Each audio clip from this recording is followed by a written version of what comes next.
Oke, kita sudah kembali lagi. Barusan keputusannya adalah Jetmatic Foundation yang melaju ke babak perempat final.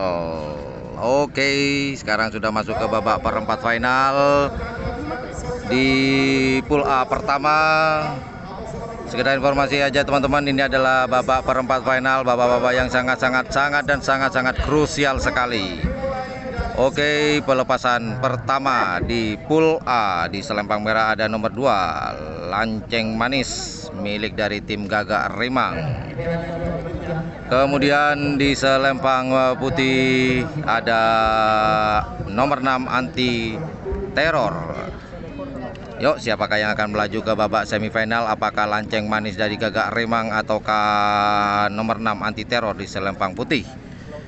Oke, barusan buat teman-teman yang pengen nonton, barusan saya live streaming, cuman saya keliru men-settingnya menjadi private. Barusan pelepasan babak ini ya, El Clasico antara Jetmatic Foundations dan Sonar Muda, dan akhirnya dimenangkan oleh Jetmatic Foundation di